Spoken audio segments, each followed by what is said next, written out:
Up next, a family vacation turns into a nightmare. That's when I seen the body of a female lying face down in the water. And possible clues provide more questions than answers. Either it was an accident, someone caused her death, or she killed herself. Experts can't seem to agree on exactly what happened. There is not one single eyewitness to anything. There are no confessions. There are no fingerprints. Until groundbreaking science discovers the truth. Method, opportunity, motive, and last person to see them alive. Classic reasons for murder.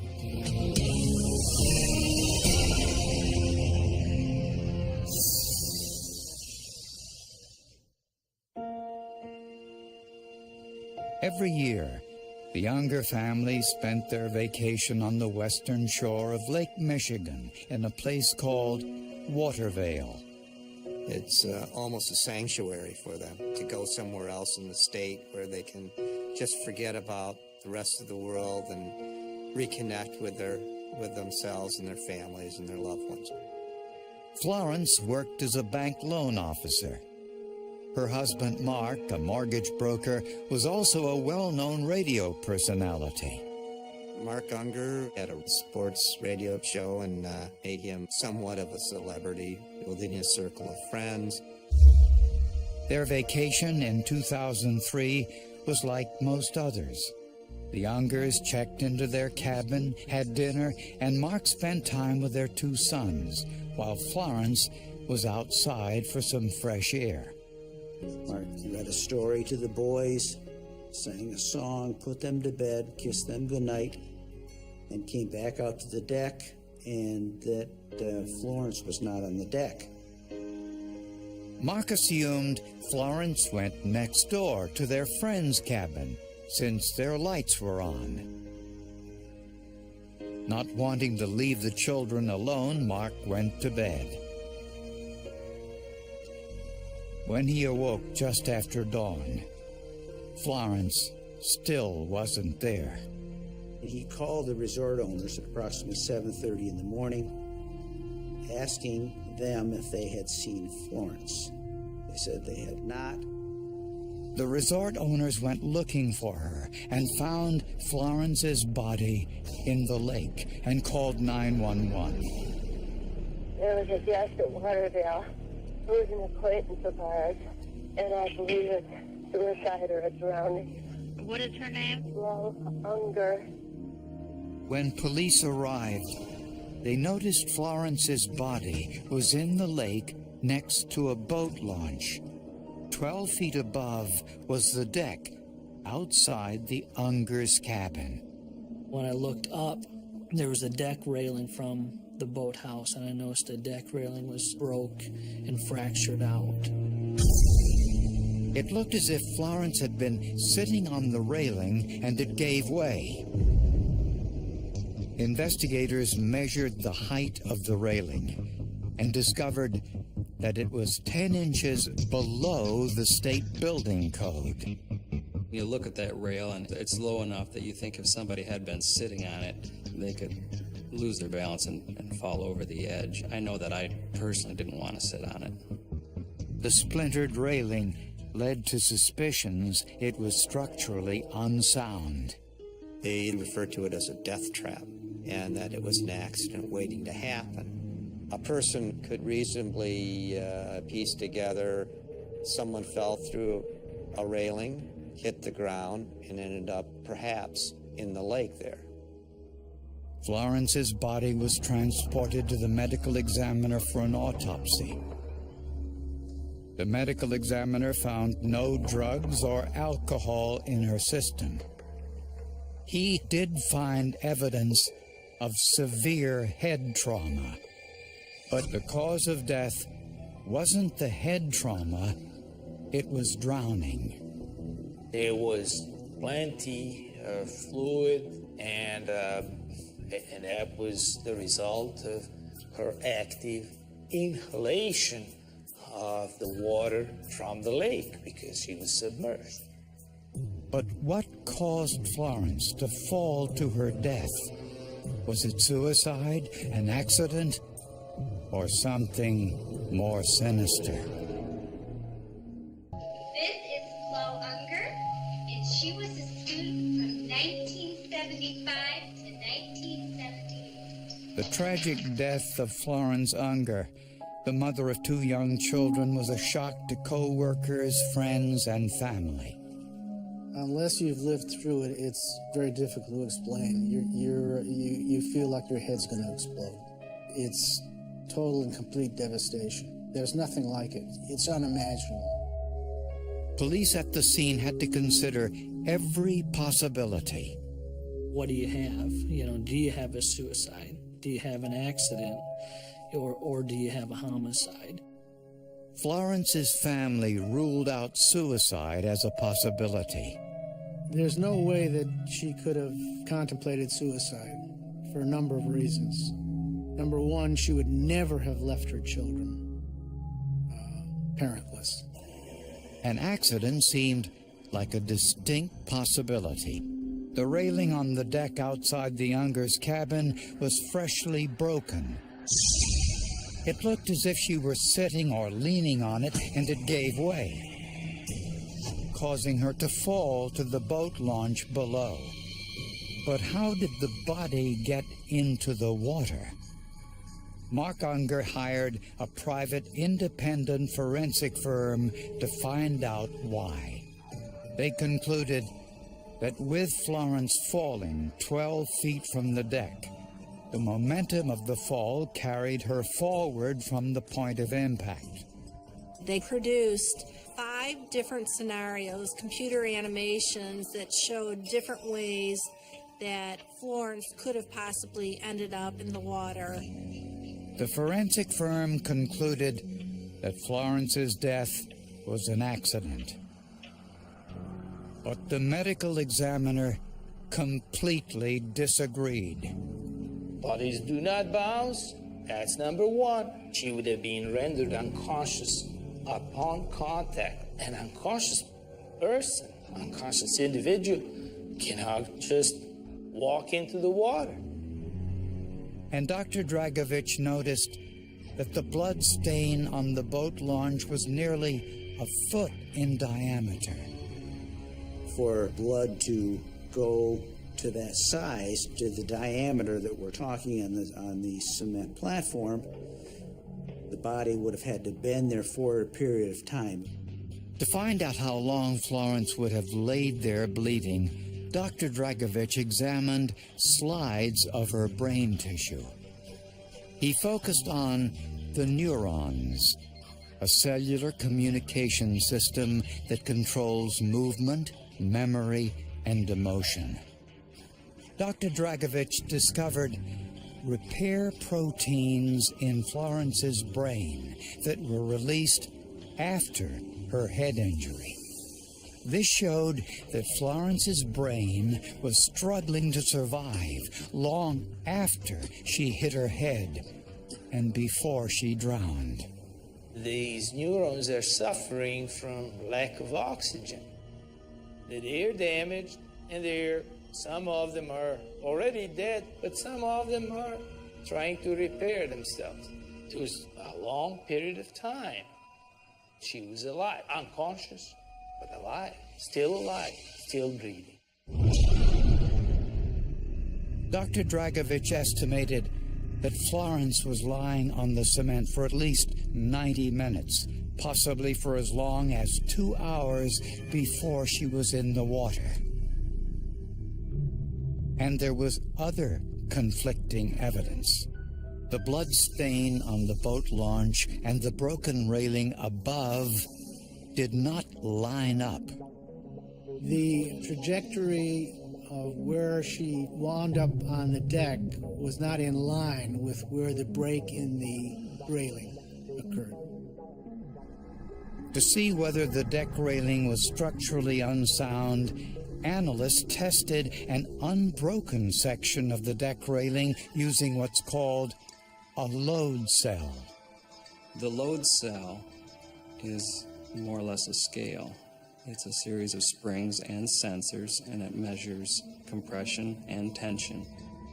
Florence weighed 110 pounds.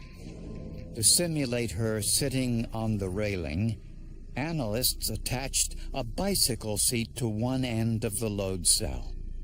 To the other end, they attached a T-bar, to which they applied 200 pounds of pressure.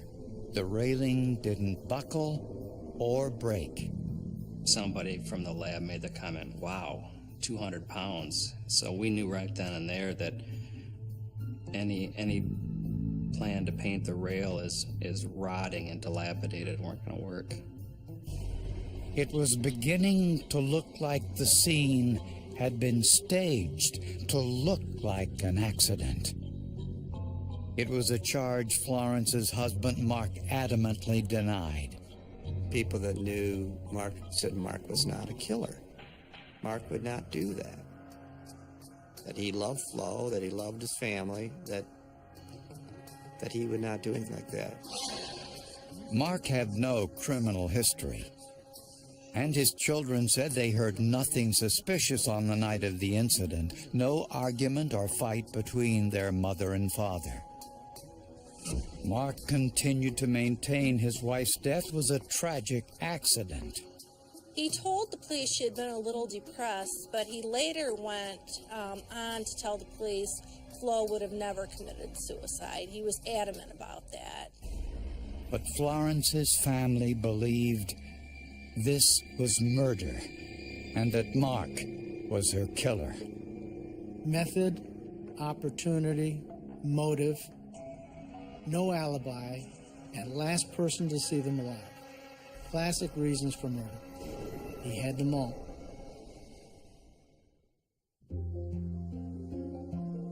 Mark and Florence Unger appeared to have an ideal marriage.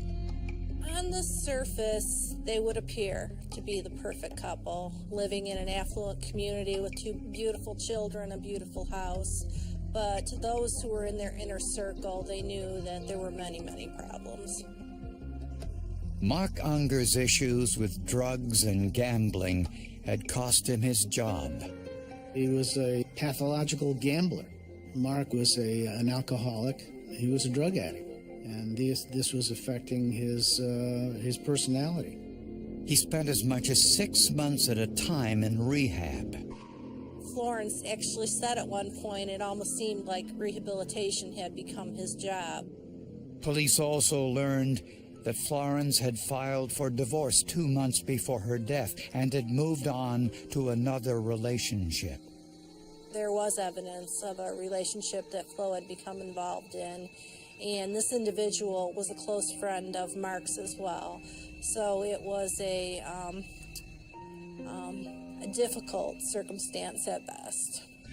Investigators discovered that Florence had seen this man just a few days before her death, and that Mark might have known about it. I believe on that deck that it's a very real possibility that something about Florence's relationship came out. And now, yet another potential motive emerged. Florence had 2 life insurance policies with a combined value of $750,000, and Mark was the sole beneficiary. There's no question that Flo was worth more dead to Mark than she was alive. Even stranger, just 5 days before his wife's death, Mark had a run of bad luck at a local casino. We understand that he lost about $7,000 shortly before the fateful trip. And I mean within days of that fateful trip. And friends told investigators Florence didn't want to take the trip to the lake. In fact, she was afraid to go. Flo's friends were all apprehensive. Several of her friends asked her, "Why are you doing this? Why are you going up there?" She did not want to go, but she was afraid to go, and she admitted that to a neighbor. And if that weren't enough, the resort owner gave police even more evidence, also circumstantial. He said when he told Mark he had found Florence's body, Mark didn't ask him where it was. The resort owner absolutely positively testified that he did not tell Mark where Florence was. But Mark appeared to know exactly where to go. Mark ran right to Florence's body lying in the water without being told where she was at and without being able to observe her from his vantage point. To prove this, investigators placed a mannequin in the water exactly where Florence's body was found. Then an investigator with a video camera stood at the exact spot where the resort owner told Mark his wife was dead. In this videotape, it's clear the body can't be seen until the viewer is virtually on top of it. He knew exactly where the body was at. But none of this proved murder. In fact, investigators had no direct evidence linking Mark to Florence's death. That is, until they looked at Mark Unger's shoes and found a white smear. The State Police Crime Lab found a white speck of what they believe was paint. Investigators sent Mark's shoe, along with 6 different paint samples collected from the resort, to forensic scientist Keith Lamont. I received several known samples from various locations, from the vacation home and boathouse area. He bombarded the sample with infrared light, which identifies the chemical makeup of the samples in ways that can then be measured. Paint's composition basically consists of a solvent, which is the liquid, a pigment, which is the color, and a binder. And the binder you can think of as glue. Lamont found that the paint on Mark Unger's shoe was virtually identical to the paint on the railing and the post holding the railing. The question paint sample from Mr. Unger's shoe was consistent chemically with the known paint from the rail.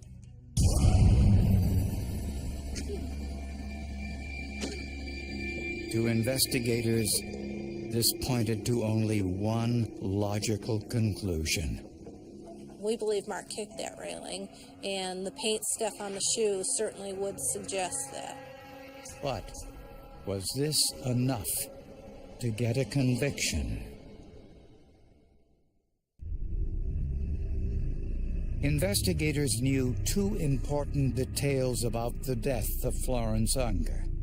First, tests showed a 110-pound woman sitting or leaning against the deck railing could not have caused it to splinter. Second, forensic tests identified repair proteins in Florence's brain, scientific proof that she lay bleeding on the cement boat launch for about 90 minutes before she drowned in the lake. This made forensic history. It was the first time immunohistochemistry was used in a criminal case. It's an advantage of being a forensic pathologist at the same time a neuropathologist and being a general pathologist that I started with in the first place. The best advice in police work is consider every death scene as a homicide scene. 7 months after Florence's death, Mark Unger was charged with first-degree murder. There's no question, if you look at the evidence in its totality, that Mark Unger made a calculated decision to take another person's life. His lawyers said there was no case against him. There is not one single eyewitness to anything. There are no confessions. There are no fingerprints. Prosecutors believe Mark hoped to salvage their marriage, but they think Florence said no. Mark became violent and pushed her over the railing. She hit her head on the boat launch 12 feet below. The evidence indicates she lay there bleeding for at least 90 minutes. Mark went back to their cabin and put the boys to bed. When he returned to the boat launch, he was probably surprised to learn that Florence was still alive.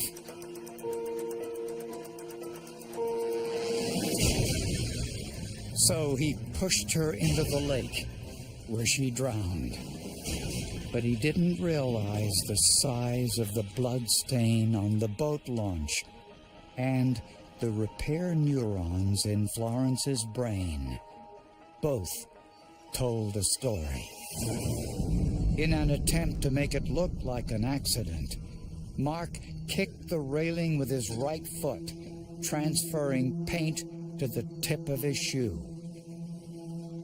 And where he kicked the railing was inconsistent with the location of the body. Mark either found out about the relationship that Florence was having with another man, or else he, if not found out, she made it clear to him that, you know, that's only one of the things going on, but this marriage is finished. What Mark did is he went out there and he put her in the water while she was still alive. He had every opportunity to call for help. He never did. He let her lay there, and after thinking about what to do after some time, he premeditated it, went back and put her in the water and let her drown. 3 years after Florence's death, Mark Unger was convicted of first-degree murder and sentenced to life without parole. His head snapped back when the verdict was read. He was shocked at the verdict. He anticipated going home that day. I was wrongfully convicted of this crime. I am innocent. Florence's parents say her death should never have happened. While my daughter's death was a tragic and unnecessary event, I think there's a lesson to be learned from it. And that is that a woman who is going through a divorce should avoid contact with her estranged husband unless it's absolutely necessary, and then with witnesses present. And even though it might be contrary to the advice of her lawyer, and even if there's no history of mental or physical abuse,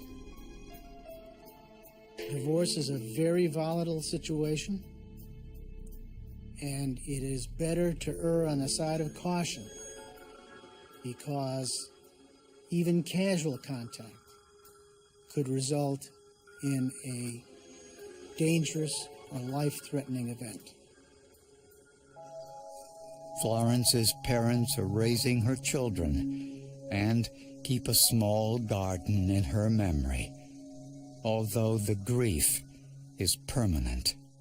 I miss her every single minute of every single day.